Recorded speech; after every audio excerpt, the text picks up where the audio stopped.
Buenas tardes amigos, llegamos a un programa más de ética y vida y pues como semana a semana vamos abordando diferentes temas relacionados a la ética, a la vida y sobre todo pues a el conocimiento general para informarnos, formarnos y cada vez pues tener más claro la posición de diferentes puntos de vista científicos, morales y pues muchas veces tocamos hasta el tema dentro de la Iglesia Católica. En esta ocasión me acompaña Federico Hernández, quien es un escritor, analista político y sobre todo pues 25 años tratando tema de la ideología de género, que es lo que vamos a enfocar el programa de hoy para poder así hablar un poco de esos orígenes. Federico, buenas tardes. Encantado, René, gracias por la invitación y aquí estoy a tus órdenes.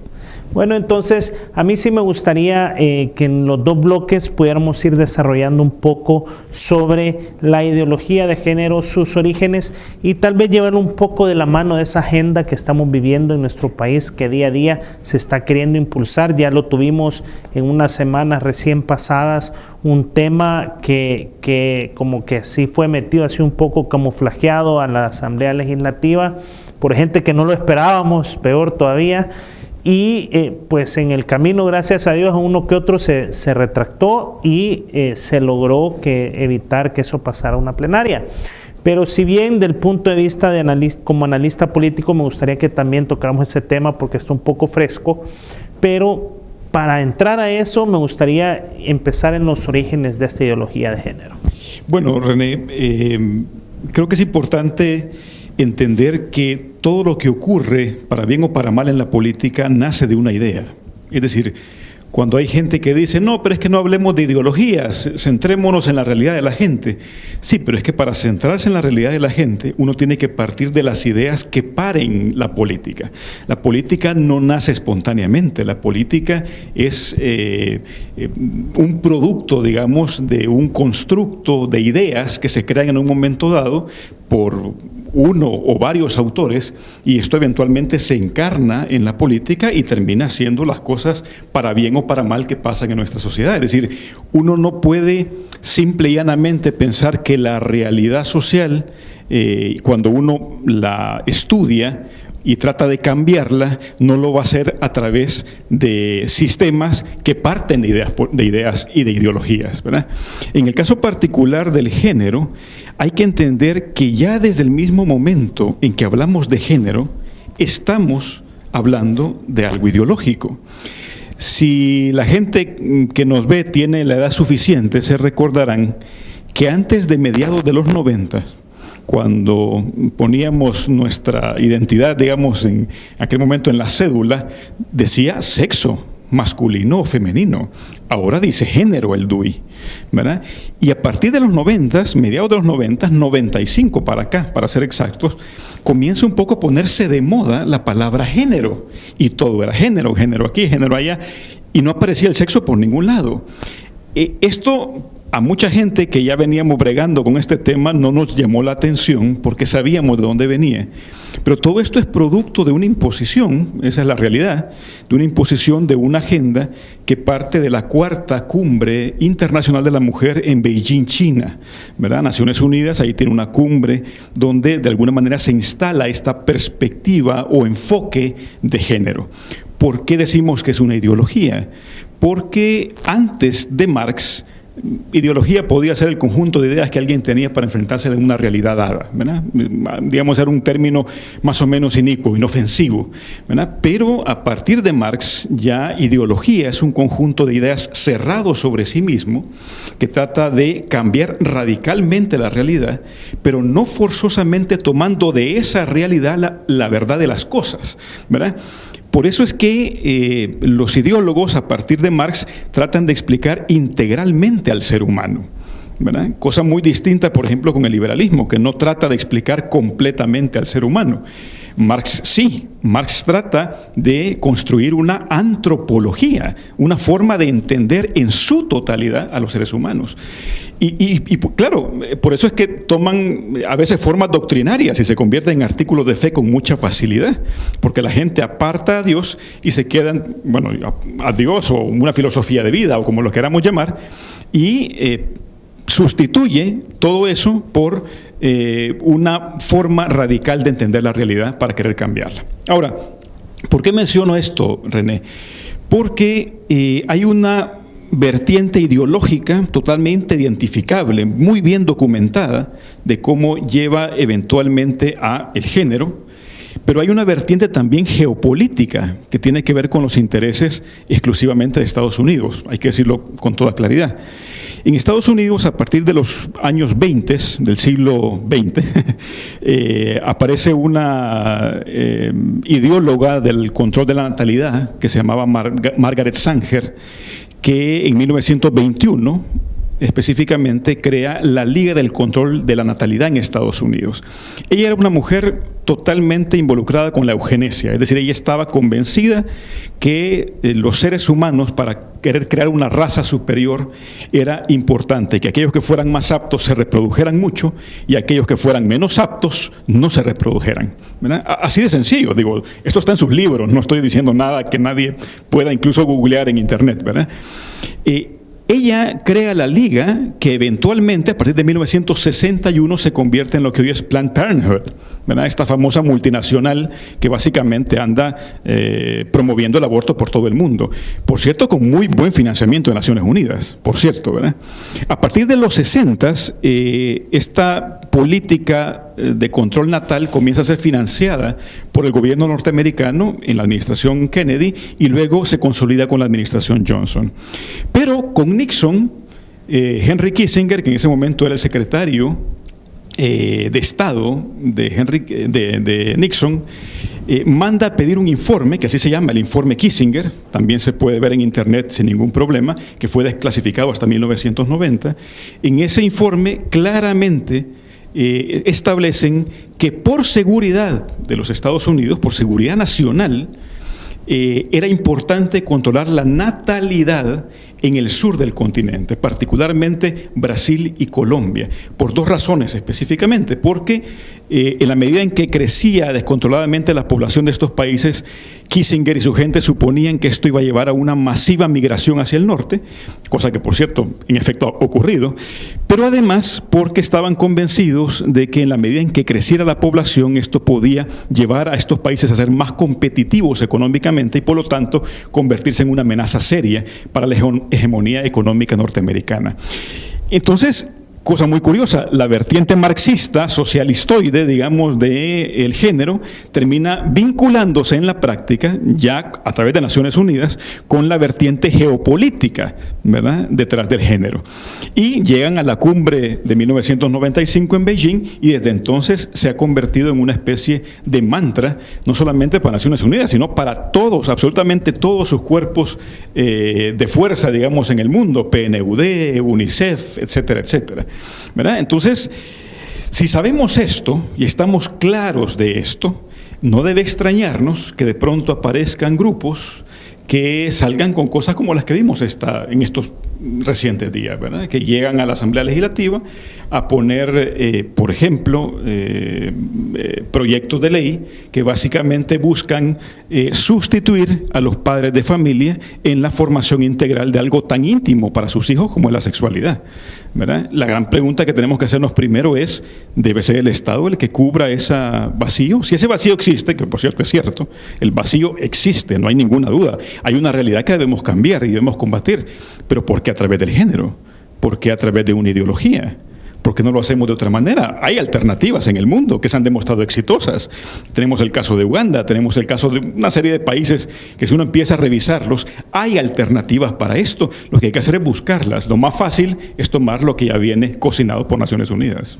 Y que seguramente también, como bien lo decía, viene acompañado de un fondeo que resulta muy importante a la hora de una campaña política, claro, a la hora de hacerse notar y creo que por ahí va más el motivo por el cual aquí lo promueven así, ¿no? Porque lo otro no trae claro, un fondeo necesariamente. Y es que además, René, quedan 4 o 5 países en el mundo que todavía no han caído, por ejemplo, en la legalización del aborto. Somos muy pocos los países que quedamos ya. El Salvador es uno de los pocos en el mundo que queda. Entonces, para Naciones Unidas, Perú y El Salvador, particularmente en Latinoamérica, son blancos apetecidos, De verdad, estamos en la mira de Naciones Unidas desde hace varios años, ¿verdad? Para ellos sería un triunfo magnífico, maravilloso, que El Salvador comenzara a legalizar el aborto, ¿verdad? Por ejemplo.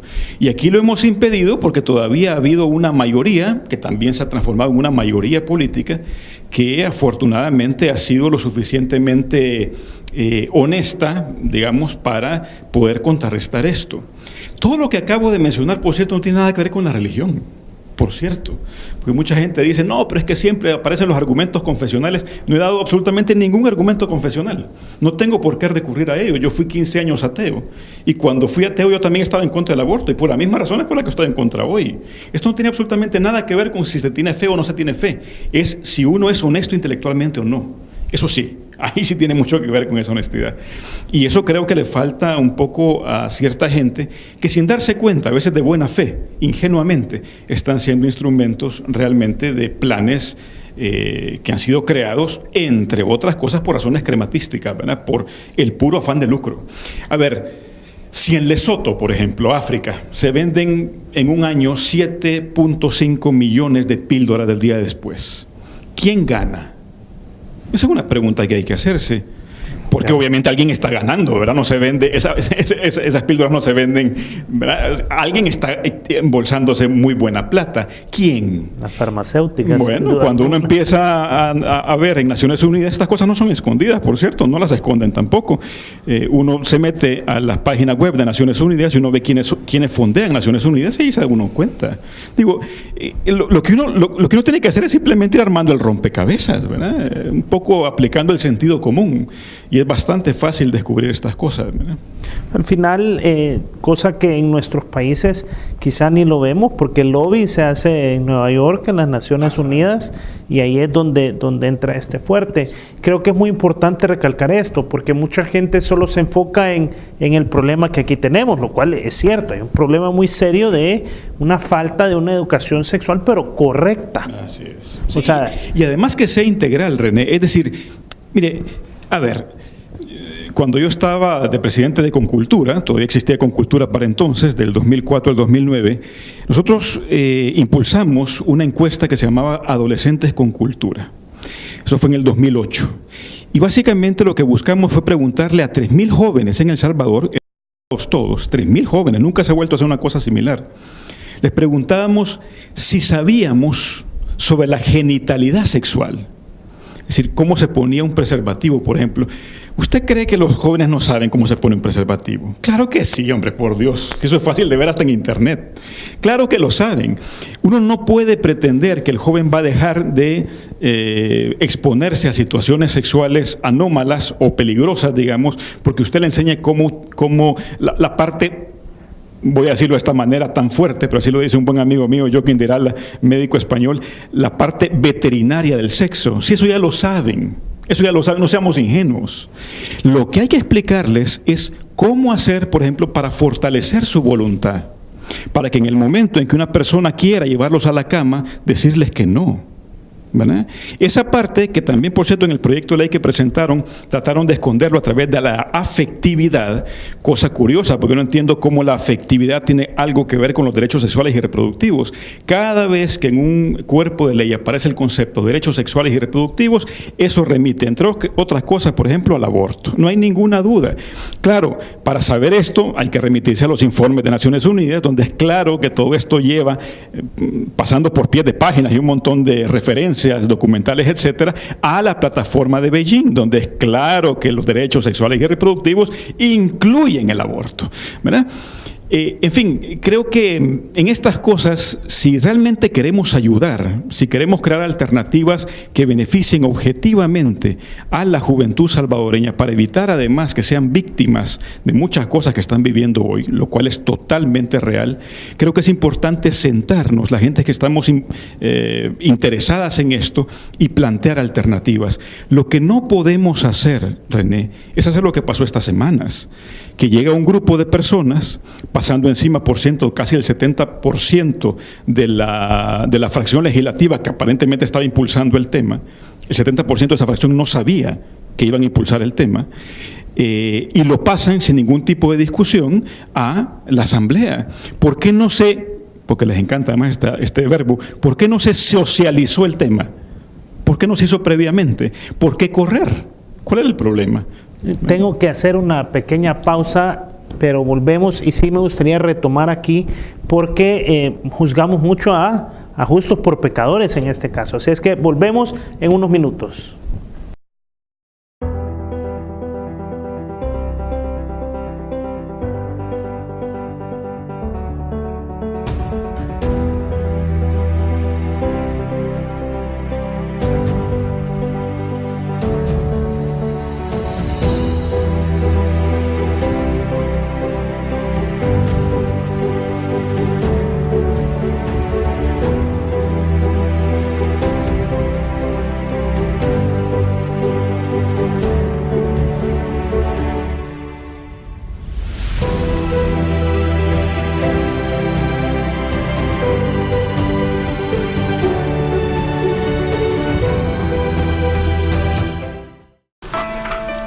Siempre está de tu lado. Espera por ti. Te muestra señales. Te alimenta. Seas como seas, hagas lo que hagas, estés donde estés, Dios siempre te envía señales. Sintoniza tu nuevo canal católico.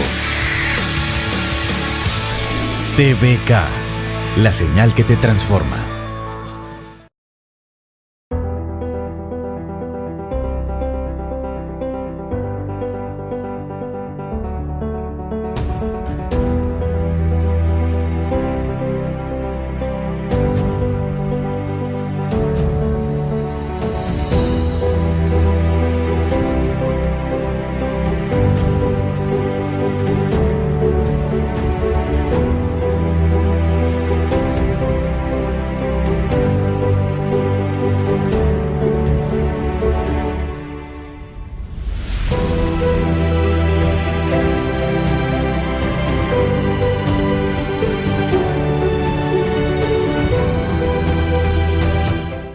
Volvemos con más del programa Ética y Vida. Como les comentaba al inicio, me acompaña Federico Hernández con 25 años de experiencia y de estudio en el tema de la ideología de género.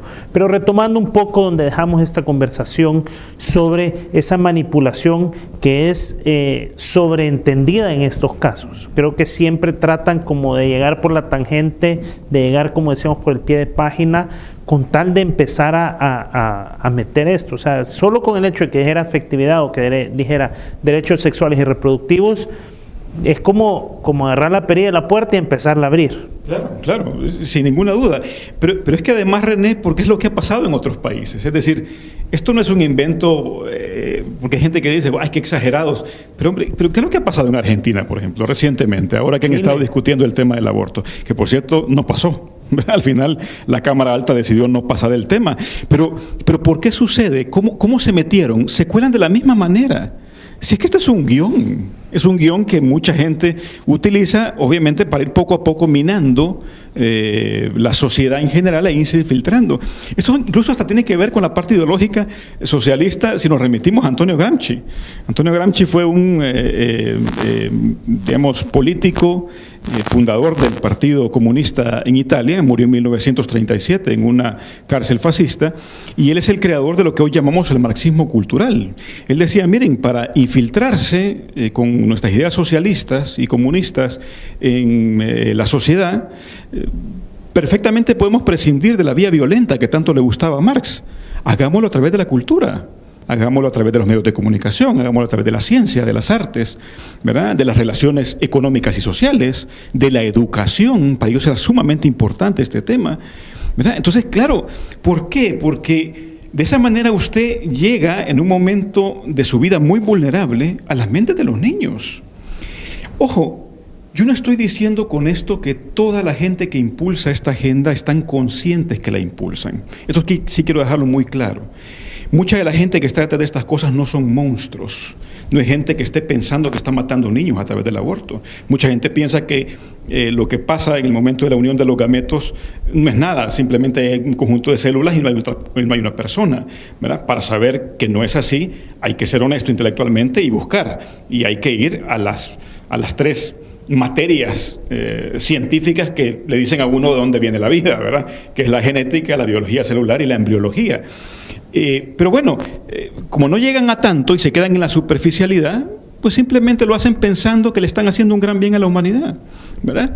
Entonces hay mucho de ingenuidad en esto, muy poco estudio, ¿verdad? Y creo que lo que debemos hacer como sociedad es informarnos cada vez más, ¿verdad? En un país como el nuestro, Federico, en el cual el tema de la educación es tan frágil, que en lugar de reforzar un presupuesto de educación hacia lo básico, matemáticas, biología, ciencia, lenguaje y literatura, ¿por qué hacer un enfoque tan fuerte en otra cosa? Esa sería como una pregunta muy básica. Es que pongámoslo incluso desde una perspectiva bien práctica. Si a veces nuestro magisterio, con todo y todo, porque hay gente heroica en el magisterio nacional, ¿verdad?, pero ni siquiera a veces son capaces de explicar bien las matemáticas. Usted puede poner en manos de ese magisterio una cosa tan delicada como la formación, no hablemos de la sexualidad, de la afectividad de un ser humano. Es una cosa sumamente especializada. Eso no es cualquiera que va a tomar un cursito de 3, 4 meses, ahora ya soy un experto en afectividad, ya sé cómo hacer para que un niño empiece, por ejemplo, a reforzar su carácter y su voluntad. No es cierto. Son años de estudio que le llevan a una persona poder convertirse en pedagogo de estas cosas. Vamos a poner en manos de nuestro magisterio una cosa tan delicada, tan frágil como la conciencia de nuestros hijos. Yo no podría hacerlo, no puedo hacerlo. Y por lo tanto, es lógico que como padre de familia sea el primer preocupado cuando aparecen de repente estas ocurrencias. Porque digo, a ver, ¿y esto de dónde sale? Es más, yo pregunto, ¿quién de toda la gente, y aquí me refiero incluso a las propuestas que ha hecho el FMLN, etcétera? Yo nunca he visto, por ejemplo, a la diputada Lorena Peña, que tanto le gusta hablar del tema del aborto, jamás la he visto reunirse con una asociación de padres de familia para explicarles por qué ella está convencida de que el aborto es importante de impulsar en El Salvador. ¿Por qué nunca lo ha hecho? Yo le puedo reunir a un montón de padres de familia para ver si les logra explicar, y le puedo asegurar que no va a poder explicárselo, porque ahí va a haber gente muy informada que le va incluso a explicar a ella por qué el aborto no es viable. ¿Me explico? Es decir, pero claro, cuando uno no tiene las herramientas argumentales para poder defender su postura, lo que hace es a través de la vía más expedita, que es la imposición legislativa, por pura numerología. Menos mal que después de marzo, digamos, ya la numerología ha cambiado un poco en la Asamblea y ya no es tan fácil hacerlo.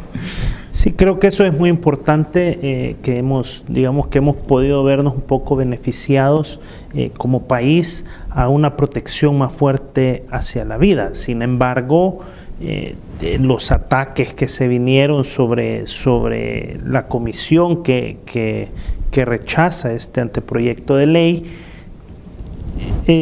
trajo ciertas preguntas y dice, bueno, si es que mi papá nunca me dijo nada, a mí mi papá a la garduña. Al final, a mí sí me gustaría más que entonces, ¿qué se recomienda? ¿Qué podemos hacer nosotros en nuestro núcleo familiar? Claro. Eso para nuestro televidente es importante, porque quizás no todos tenemos ese acceso a poder meter mano en una legislatura o algo, pero sí tenemos acceso a nuestro núcleo familiar. Claro.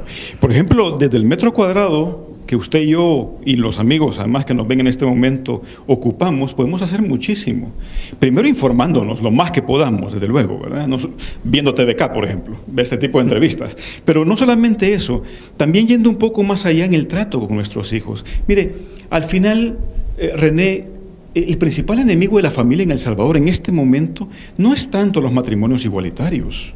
No son el lobby gay, que sigue siendo muy minoritario en El Salvador y que, por cierto, además no representa a la comunidad homosexual del Salvador, que es otra cosa, y que además es gente muy respetable, que vive su vida tranquilamente, no son violentos, etcétera, ¿verdad? El lobby gay, la militancia gay, esa es otra cosa, pero es muy minoritaria en El Salvador, como lo es generalmente en todas partes del mundo. Lo que realmente está minando la familia es la infidelidad conyugal. Es el marido borracho que llega a la casa a pegarle a su mujer delante de sus hijos. Eso es lo que realmente está minando en este momento la familia. Pero ¿cuándo fue la última vez, René, que usted vio una campaña nacional pagada por el Estado para decirle a ese machista, cambie? ¿Cuándo la vio? Yo nunca la he visto, nunca. Yo sí le puedo asegurar que he visto un montón de plata metida en ver cómo reparten condones por todas las escuelas públicas. Eso sí lo he visto mucho. Pero una campaña que llegue a la conciencia del macho salvadoreño para decirle, cambie su vida, porque si usted no cambia su vida, su familia va a ser un infierno, yo nunca lo he visto. ¿Por qué no comenzamos por ahí? ¿Por qué ese montón de plata que estamos desperdiciando en cosas que están destruyendo nuestra juventud no la enfocamos mejor? ¿Verdad? Ahí hay una alternativa, por ejemplo. ¿Verdad? ¿Por qué mucha de la plata que Naciones Unidas está utilizando en este momento para ver cómo promueve a troche y moche el matrimonio igualitario y el aborto, etcétera? ¿Por qué esa cantidad de plata, que son millones anuales, ¿verdad? Millones de dólares anuales? ¿Por qué no la utilizamos para crear consejos de padres de familia alrededor de las escuelas rurales para que puedan, por ejemplo, llegar las iglesias? No solo me refiero a la iglesia católica, las iglesias cristianas también. Aquí hay asociaciones de padres de familia que están muy bien formados para que lleguen y les den charlas de bioética, por ejemplo, a los padres. ¿Por qué no invertimos la plata en eso? O sea, a ver, alternativas hay y hasta nos podemos poner creativos si queremos, porque tenemos una realidad muy concreta en El Salvador. Pero hagámoslo y platiquémoslo. Lo que no es aceptable es que se nos impongan las cosas. Eso es lo que es inaceptable. Eso último que estábamos platicando, y es que ese enfoque o esa falta de necesidad del gobierno de querer hacerlo por la vía, digamos, correcta, pues es la más difícil. Claro. Es la que probablemente trae menos plata. Así es. Entonces, ahí sí está en nosotros también tratar de elegir a los mejores gobernantes, que se nos acerca una elección presidencial. Debemos de tomar eso y debemos de cuestionar a esos candidatos hacia qué es lo que creen. Mire, en este momento hay por lo menos 2 candidatos que ya están oficializados por sus partidos que van a correr, ¿verdad?, por la presidencia de la República el próximo año, en febrero. Yo todavía no he escuchado a ninguno de ellos tomar una posición contundente sobre estos temas. Digo, el caso de Hugo Martínez, sí, él ya más o menos ha hablado de que quiere impulsar el género, aunque yo creo que él no tiene ni idea de lo que significa el género, ¿verdad?, particularmente. Pero, por ejemplo, es el momento de cuestionarlos y de decirles, bueno, señores, ¿a qué se comprometen? Yo no sé qué piensa Carlos Calleja sobre el aborto, me interesa conocerlo. Yo quiero saber qué es lo que piensa Hugo Martínez sobre el aborto, me interesa conocerlo, porque si lo que van a hacer cuando lleguen a la presidencia es impulsar el aborto, no voy a votar por ellos, ¿verdad? Y así como yo, muchísima gente. Entonces, pero también, si al final nos dicen, a lo mejor por cálculos electorales, ¿verdad?, porque puede ser que nos digan, no, yo no voy a impulsar eso, perfecto. ¿Y entonces qué va a hacer? ¿Qué alternativa tiene? ¿Qué tan creativo se ha puesto, candidato? A ver, quiero oírlo. ¿Verdad? Pero también, y qué bueno que saca la pregunta, René, ¿qué vamos a hacer nosotros como ciudadanos entonces para presionar, para llegar, para exigir, para decirle, señores, comprométanse con esto o con lo otro, ¿verdad? Así que yo creo que es el momento de trabajar cada uno de nosotros en ese metro cuadrado que ocupamos y poco a poco, por supuesto, llevar esa presión un poco más arriba para que independientemente de quién se convierta en presidente y quienes lleguen, en todo caso, a ocupar ministerios tan estratégicos para el país como salud, educación, etcétera, esta gente realmente responda a una agenda que en el caso de los salvadoreños esté más acorde con nuestra cultura, con nuestros valores, con las cosas que queremos para nuestros hijos. Bueno, Federico, muchísimas gracias. Lastimosamente el tiempo se va volando en increíblemente rápido. Y con seguridad esperamos tenerlo en otros programas para seguir abordando el tema. Así es que con esto llegamos a un programa más de Ética y Vida. Muchísimas gracias por acompañarnos y nos vemos el próximo lunes.